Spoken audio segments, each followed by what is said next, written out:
जिस नारी को 30 साल हो गए हों, बच्चे नहीं हों, 35 साल हो गए हों, संतान नहीं हो, 25 साल हो गए, 20 साल हो गए, संतान का सुख ना हो, और डॉक्टर ने कह दिया कि कोई बहुत बड़ी बीमारी किसी व्यक्ति को है, रोग बड़ा, बीमारी बड़ी है, और उस बीमारी का कोई हल, उस रोग का कोई हल नहीं दिख रहा, कोई हल नजर ना हो।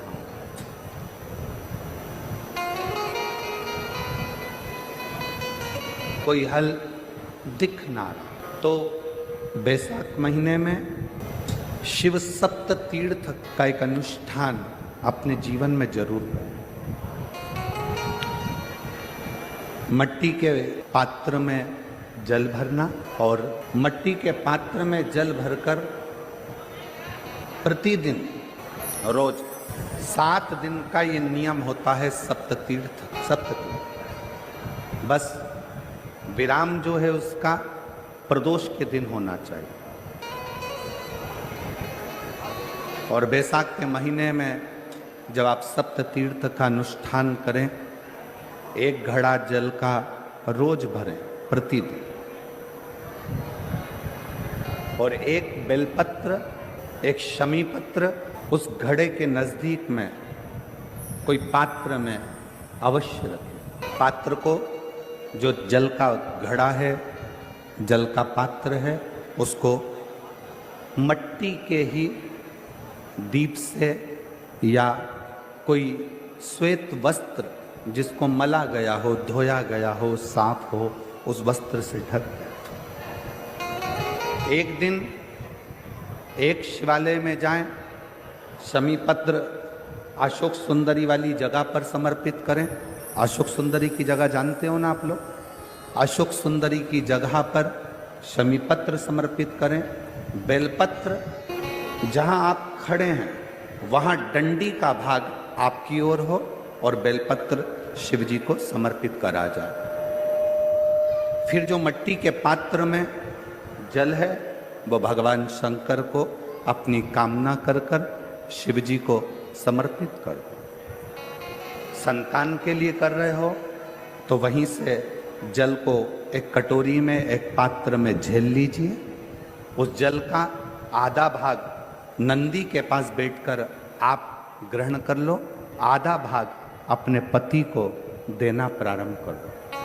कोई रोग के लिए कर रहे हो, किसी बीमारी के लिए कर रहे हो, तो वो जल आप अपने घर की देहली में प्रवेश करने के पहले अपने मुख में उसको ग्रहण कर लो।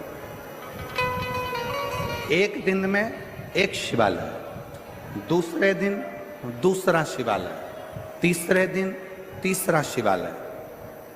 अगर अपने नगर में, अपने गांव में, अपने क्षेत्र में 7 शंकर के मंदिर नहीं हो, यदि अपने गांव में, अपने नगर में, अपने क्षेत्र में 7 शंकर के शिवालय नहीं हो, तो मिट्टी का शिवलिंग बनाकर उस पे चढ़ाओ, पर रोज एक शिवालय अलग होना चाहिए प्रतिदिन। प्रदोष के दिन जब आप इस सप्ततीर्थ का विराम करेंगे, उस समय पर जल, जब प्रदोष काल आए, प्रदोष काल का जब समय हो, जल चढ़ाओ सुबेरे, पर प्रदोष काल का जब समय हो, उस जल का पान उस प्रदोष काल में कर लेना।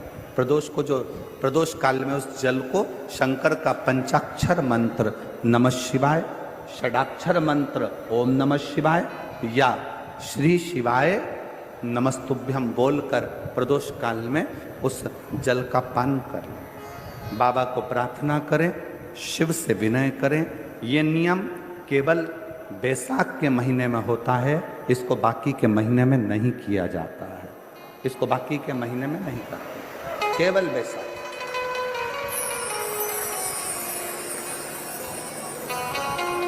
शिव सप्त तीर्थ का जो नियम है वो अपने जीवन में धारण करें। और हम तो कहेंगे शिव महापुराण की कथा श्रवण करने वाले प्रत्येक बेटा बेटी से, शिव महापुराण की कथा सुनने वाले प्रत्येक शिव भक्त से हम तो कहेंगे कि शरीर में कोई रोग नहीं भी है, संतान की प्राप्ति नहीं भी चाहिए, उच्च शिक्षा के लिए आप कर रहे हैं, अपने जीवन की खुशहाली के लिए कर रहे हैं, तो शिव का सप्त तीर्थ अनुष्ठान अवश्य करें, अवश्य करें और अपने जीवन को सार्थक करें।